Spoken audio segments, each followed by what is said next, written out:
Welcome to Penrose Learning, where we make understanding easy. In this video, I will show you how to change an Acura TLX remote battery. First, ensure you have a new CR 2032 3-volt coin cell battery ready. You will also need a small flathead screwdriver, though the emergency key can often suffice. Begin by locating the small release button or tab on your remote, usually on the side or bottom. This button allows you to access the hidden emergency key. Now, press the Release tab and slide out the emergency key from the bottom of your remote. With the emergency key removed, you will see a small slot or notch. Insert the tip of the emergency key or your small flathead screwdriver into this opening.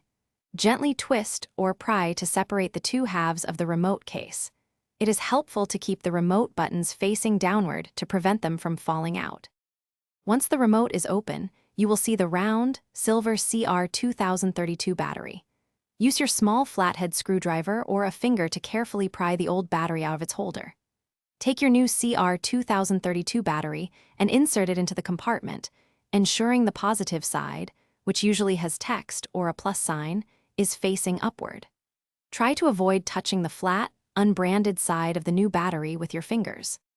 With the new battery in place, carefully align the two halves of the remote case. Press them firmly together until you hear a distinct click, indicating they are securely fastened.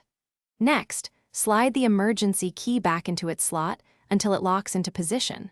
Finally, test your remote by pressing the lock and unlock buttons to ensure it is functioning correctly. No reprogramming is typically needed after this simple battery swap.